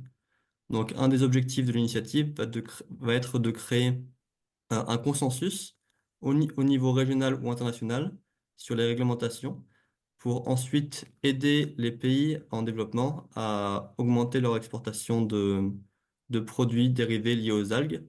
Donc ça peut être des substituts au plastique, ça peut être des compléments alimentaires ou encore d'autres produits. Voilà, mais c'est vraiment, il y a plusieurs secteurs à haute valeur ajoutée qui peuvent être valorisé dans les prochaines années. Merci beaucoup, Ludovic Arnaud, pour tous ces détails. Alors, Julien, je parle sous le contrôle de Oui, Julien. Il est dis-moi. connecté. Oui. Je pense que normalement, on doit être déjà à la fin de notre Il reste une petite série de questions qui ont été transmises par les journalistes. D'accord. Alors, c'est des Très questions, je rapidement. ne sais pas si nos invités pourront y répondre, parce que certaines sont assez pointues. Faites comme vous pouvez. Donc, j'ai une première question de Christophe Niemek de CN Mag News au Cameroun. Il nous parle justement de conciliation entre le développement économique et la gestion durable des écosystèmes de mangroves. Et il reprend le cas concret du port autonome de Douala et de son extension et du développement de ses activités. Donc, c'est une question, c'est comment, modérer Julien, il y a l'impact des certaines... développements du port sur par rapport au système de mangrove. Ça, c'est une première question. D'accord. Julien, pardon. Je pense Oui. qu'il y a certaines questions qui s'apparentent un peu à des réponses qui ont déjà été données dans le développement enfin, par nos invités, parlant d'impact et tout, surtout sur les mangroves. Je pense qu'il y a Robin Desgrands qui en a parlé, si j'ai pas, enfin. Mais vas-y, on va continuer parce qu'il y a certaines questions qui reviennent à chaque fois alors que les invités avaient déjà abordé. Mais bon, on poursuit avec la deuxième question. La deuxième et dernière question par rapport à ces problématiques-là, c'est une question qui porte sur l'Algérie de Samira Imadolou d'El Watan sur les résultats de la mise en œuvre des programmes d'appui au développement de l'économie bleue en Algérie. Est-ce qu'il y a déjà des résultats? Et d'ailleurs, on pourrait élargir cette question-là à d'autres pays africains. Est-ce qu'il y a d'autres pays qui ont mis en place ces programmes-là? Est-ce qu'il y a déjà des résultats concrets, tangibles, qui ont été présentés, hein? Et peut-être aussi en guise de conclusion, hein, pour chacun de nos invités, c'est quel rôle peuvent jouer justement les... Ça, c'est une question de Mohamed Tafraouti, hein, de Maroc Environnement, hein. C'est quel rôle peuvent jouer justement les médias par rapport à la sensibilisation du grand public sur les mers et océans africaines. Alors, il parlait du cas du Maroc, mais je pense qu'on peut élargir à l'Afrique.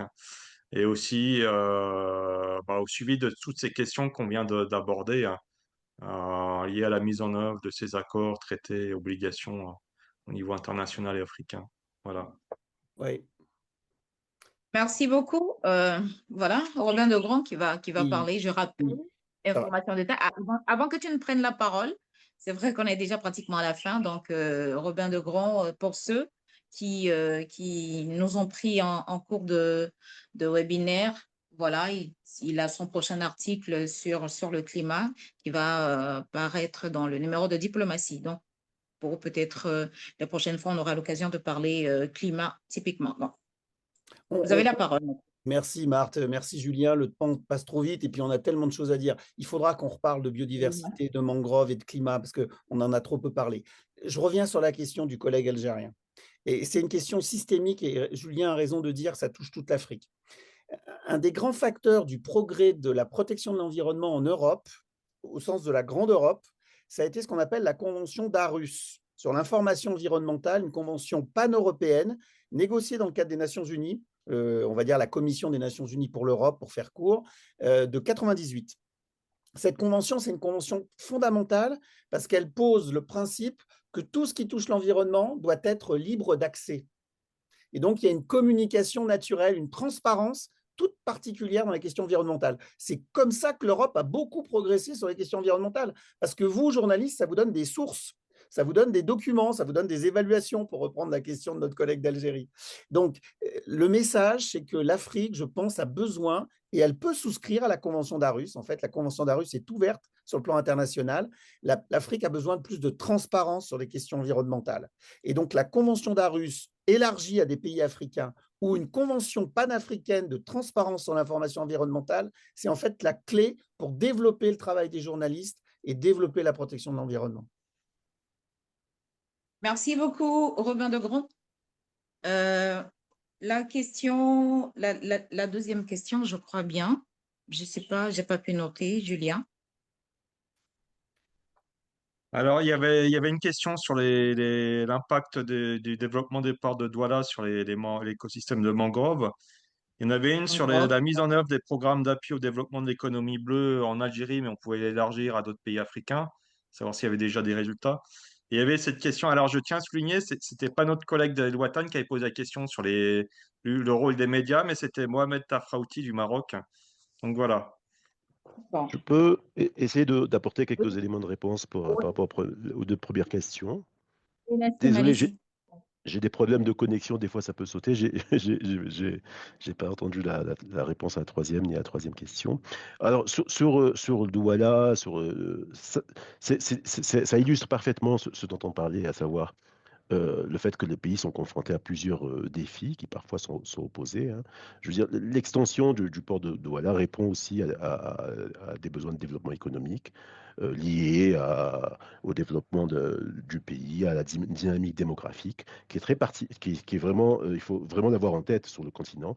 C'est un méga trend, hein, on a une tendance démographique très forte et qui nécessite la création d'emplois. J'ai donné quelques chiffres, hein, sur le nombre d'arrivants sur le marché du travail chaque année. Et ça a comme implication ce genre de développement. Et qui peut se faire au détriment de la préservation de l'environnement, et en l'occurrence, dans ce cas précis, de mangrove. Donc là, c'est ce dont je parlais tout à l'heure, c'est à savoir mettre un prix, mettre une taxe sur la nature. C'est-à-dire qu'on ne peut pas euh, avoir un développement économique qui ignore totalement le coût induit sur la nature. Donc là aussi, mettre un prix qui correspond à la réalité des services écosystémiques que rend la nature, fait que une fois que cette dimension est intégrée dans ces développements-là, le développement du port se fera de manière beaucoup plus, je dirais, en soutien, parce qu'il va générer aussi des financements pour des projets autour de développement de la mangrove. Avec un objectif, même si euh, tout de suite autour du port de Douala, ça peut avoir des impacts négatifs sur cette mangrove-là, elle serait remplacée de manière beaucoup plus importante un peu plus loin. Donc, créer cette dynamique où on essaye de concilier vraiment les deux et on n'a pas le choix, hein. Je veux dire, c'est pas, on ne peut pas faire de la protection de l'environnement en ignorant totalement les demandes socio-économiques des populations, qui ont aussi, ces demandes ont une dimension environnementale réelle, hein. Donc, l'enjeu, il est là. Et par rapport à l'Algérie, j'ai pas de chiffres particuliers, mais il me semble que dans le secteur de l'aquaculture en particulier, beaucoup d'efforts ont été faits assez récemment.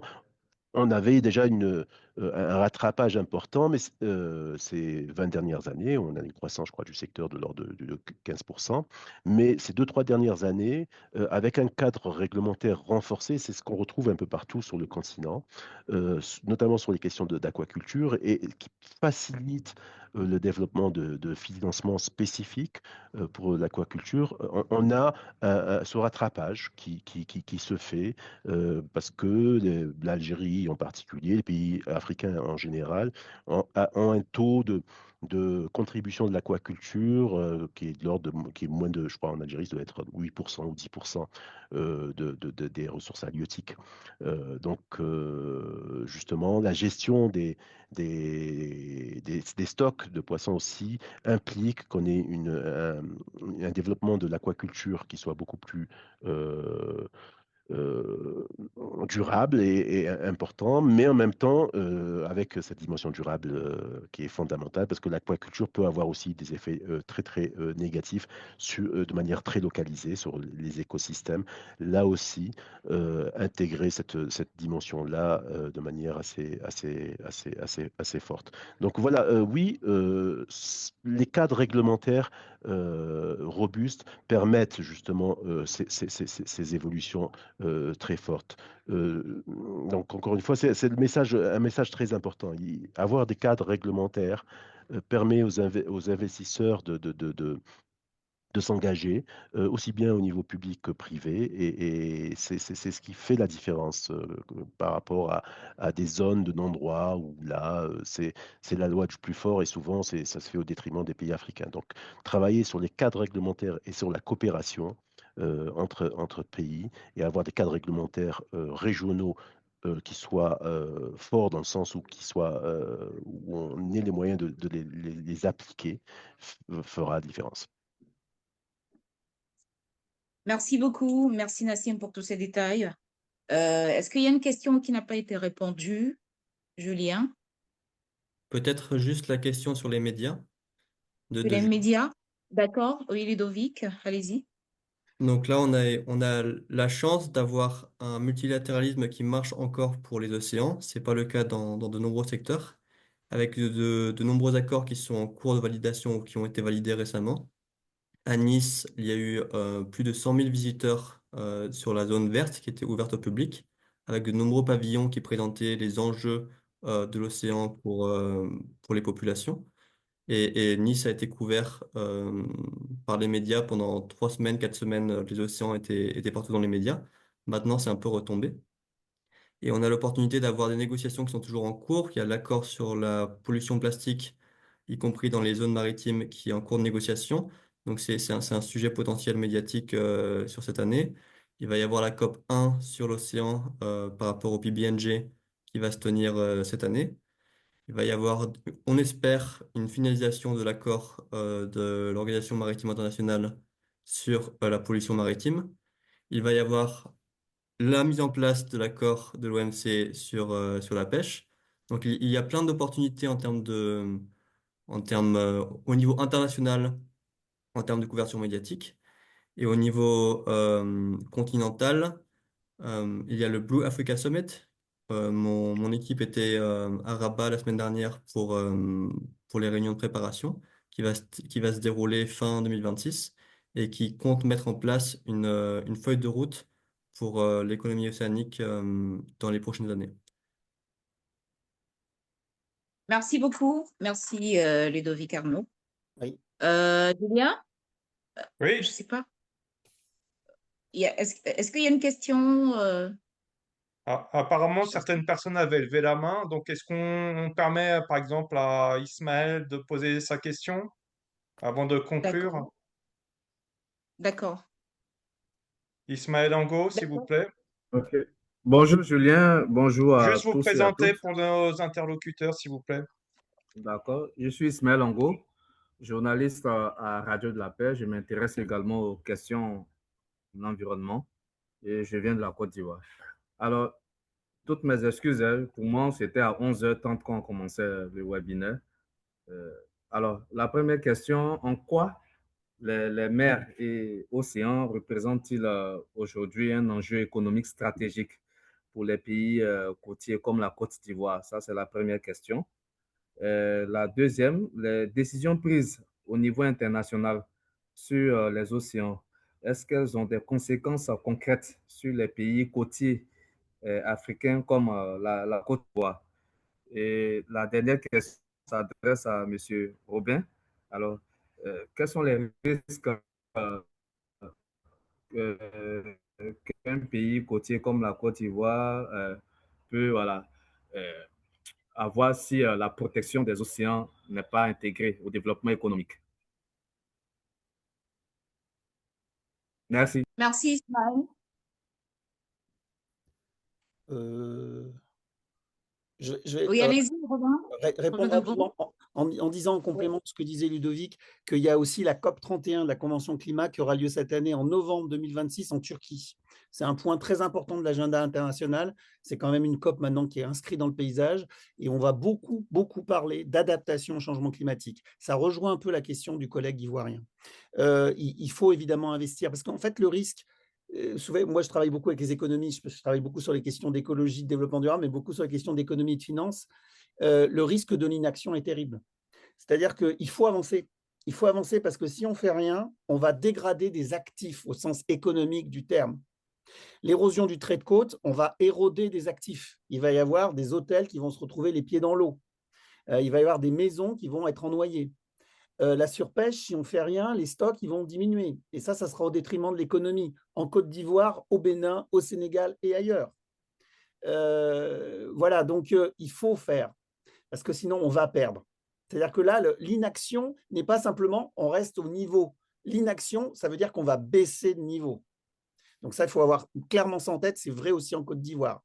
Bon, et sur la question la plus difficile, et je reviens à ma question climat, qui sera peut-être l'objet d'une prochaine conférence, vraiment, ça, c'est un problème systémique. Ce n'est pas une pollution tellurique du bord de mer. C'est un problème systémique qui pèse sur tous les océans et sur toute la Terre. Et là, les conséquences seront majeures. Et en Afrique, il ne faut pas oublier que l'Afrique, c'est quand même un grand pays continental. Il va y avoir une exode rurale massive. On le voit très, très bien des gens en Afrique du Nord, avec des populations qui ne peuvent plus vivre de l'agriculture, sans parler de la pêche, pour des questions de surpêche en réalité, et qui vont s'agglutiner sur les villes côtières et qui vont être grignotées par l'augmentation du trait de côte. Donc là, la question climatique, c'est la question d'urgence pour Africa 21. L'Afrique au XXIe siècle. C'est la question d'urgence de l'adaptation. Donc, rendez-vous à la COP 31 de Turquie et à une prochaine conférence pour parler de ce sujet qui est un sujet vital pour les Africains en termes de vie et en termes d'économie. Merci beaucoup, Robin Daugrand. Je Je sais peux pas apporter, Voilà. Oui, oui, allez-y. quelques éléments additionnels, hein, rebondir sur ce que vient de dire Robin. L'enjeu, il est plus que majeur, hein. Je veux dire, on n'a pas parlé on a fait allusion en parlant du traité plastique, mais de l'acidification des océans. On approche des seuils au-delà desquels on va avoir un effondrement des stocks de phytoplancton et qui peuvent impliquer une rupture dans les chaînes alimentaires, hein. Et là, on ne parle plus de problèmes socio-économiques, on parle de risques majeurs, de famine majeure et donc de survie de l'humanité. Si on a une rupture des chaînes alimentaires liée à la disparition des phytoplanctons, on est vraiment dans un scénario catastrophe. Et ce qu'on ne voit pas, et c'est pour ça que c'était très important d'avoir tous ces événements mondiaux, c'est que les écosystèmes marins sont parmi les plus sont les écosystèmes qui sont les plus menacés. Et parce qu'on ne les voit pas, justement, parce que on ne leur a pas accordé suffisamment d'attention, ils sont autant vulnérables. Et les dangers sont plus que réels, hein. Donc ça va au-delà de l'aspect de la dimension stratégique, c'est une question de survie de l'humanité. Maintenant, si on va donc des choses beaucoup plus stratégiques sur la sécurité alimentaire des pays, effectivement, les stocks, les stocks de poissons, le lien avec la sécurité alimentaire sont directs. Donc là, c'est très important. La majorité des populations vivent sont plutôt des populations qui vivent proches des côtes, dans les 100 km autour des côtes. Donc là aussi, les activités économiques générées pourraient être impactées. Donc, être beaucoup plus impliqué de manière stratégique dans la gestion à la fois des espaces, des zones économiques exclusives, mais également s'impliquer dans des espaces contigus, c'est-à-dire la haute mer proche de ses propres zones économiques, c'est très important. Et le faire avec les autres pays. Et là, étant impliqué un peu dans des discussions avec des pays africains, il y a une vraie volonté de le faire avec des pays non africains. C'est-à-dire avoir vraiment, particulièrement dans le cadre du BBNJ, d'avoir une approche qui intègre les autres pays parce que il y a un vrai différentiel de moyens et on pourra aller vite qu'en le faisant avec les autres pays. Mais il y a cette volonté qui vient des pays africains, qui demande à ce que les cadres de coopération soient ambitieux avec les pays non africains. Donc là aussi, la perte de biodiversité et aussi le développement des biotechnologies, des pays comme on parlait du Cameroun. Le Cameroun cherche à développer des centres de recherche sur les métiers autour de la biodiversité marine. Donc là, c'est vraiment des initiatives qui répondent à ces enjeux-là, avec tout de suite une dimension régionale pour que un pays comme le Cameroun devienne un hub régional en matière de biotechnologie, donc, et qu'apporte des réponses en matière de création de nouveaux emplois pour des jeunes qui s'intéressent ou qui se spécialisent dans ces filières-là, et en même temps avec le développement de cursus universitaires orientés vers l'économie bleue, vers les biotechnologies, etc. Donc c'est ces dynamiques-là qu'on voit actuellement qui sont en train d'émerger, qu'il faut accompagner, parce que ça, c'est la seule manière de répondre à ces grands défis que sont le changement climatique et la perte de biodiversité. Et dans le cas de l'Afrique, le défi du développement lié au fait qu'on a une dynamique démographique assez particulière. À vous. Merci beaucoup, Nassim Ullman. Je ne sais pas, vous voulez ajouter quelque chose?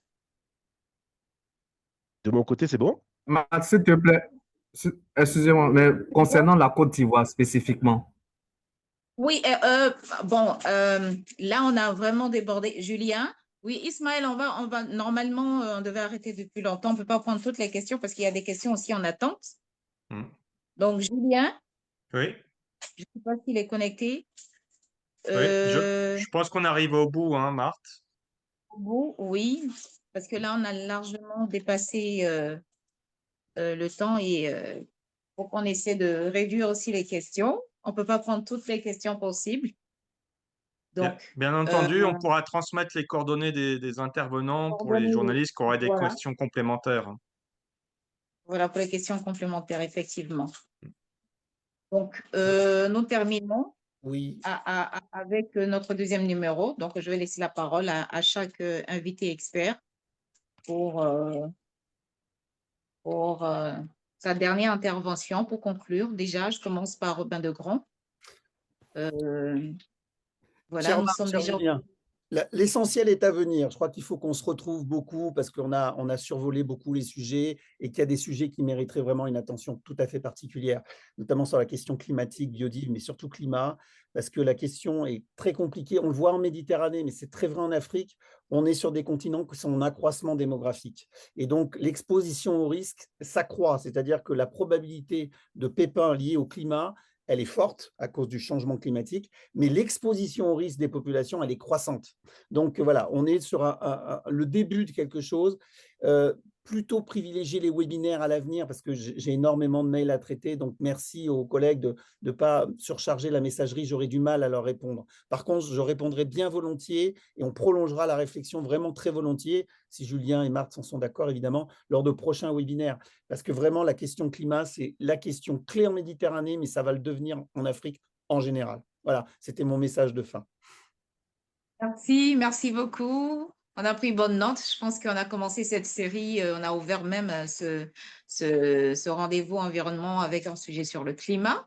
Donc, on va poursuivre parce qu'on ne peut pas finir donc d'étayer cette thématique qui est assez transversale et très vaste. Donc, on aura l'occasion aussi pour les prochains numéros d'en parler en long et en large. Merci à Robin Degrand, Ludovic Arnaud.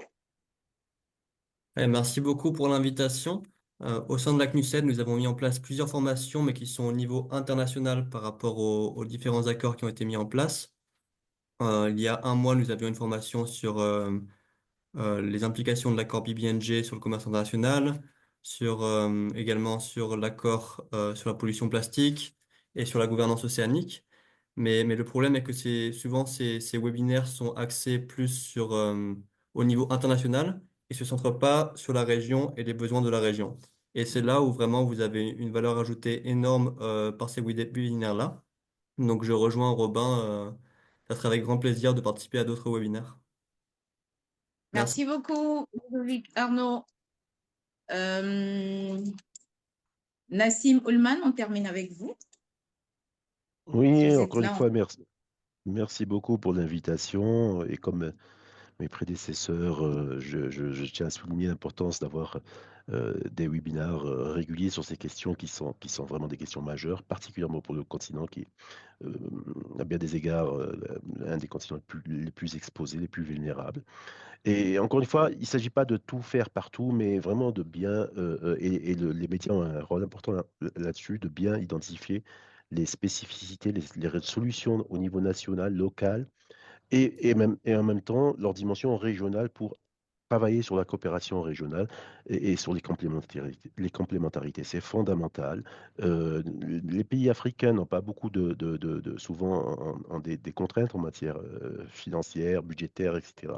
Et la coopération régionale est à ce titre vraiment une obligation. Donc, et on l'a très bien illustré lors de ce webinaire par beaucoup d'exemples qui montrent qu'en travaillant ensemble, les pays africains peuvent de manière accélérer leur réponse à ces enjeux-là, donc à la fois accélérer et passer à une échelle beaucoup plus importante. Donc encore une fois, au plaisir de vous retrouver tous dans des webinaires sur des questions liées à ces thématiques-là. Merci. Plaisir partagé. Eh bien, nous sommes à la fin de notre deuxième numéro des rendez-vous environnement d'Africa 21. Merci à aux experts invités, Ludovic Arnaud, qui, je rappelle, est administrateur adjoint des affaires économiques au sein de la section du commerce, de l'environnement, du changement climatique et du développement durable de la CNUCL, expert aussi en données et analyses relatives à l'économie des océans.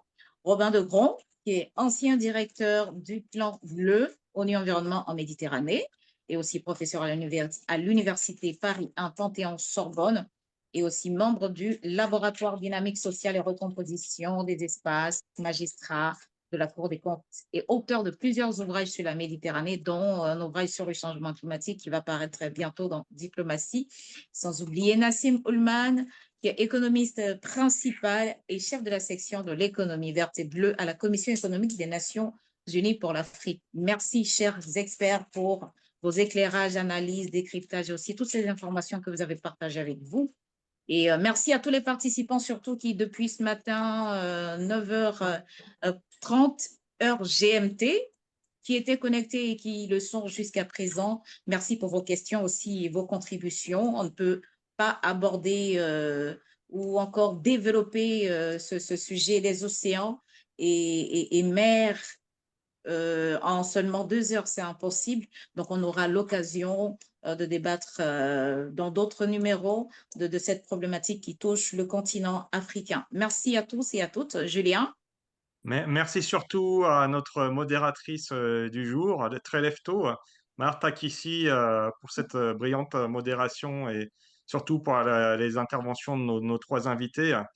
L'année 2025 a prouvé que le multilatéralisme environnemental n'est pas mort. Au contraire, il est bien vivant. Une majorité des populations et des pays veulent justement que ça avance, trouver des solutions en commun. Je vous invite dans un mois pour un nouveau rendez-vous environnement d'Africa 21. Et d'ici là, je vous souhaite à tous une très bonne journée. La vidéo sera prochainement en ligne sur notre chaîne YouTube, ainsi qu'une transcription écrite qui facilitera la reprise dans vos articles des informations. Je vous remercie à tous. Je vous souhaite une bonne journée et à très bientôt. Au revoir. Merci. Ciao, Au ciao. revoir. À bientôt.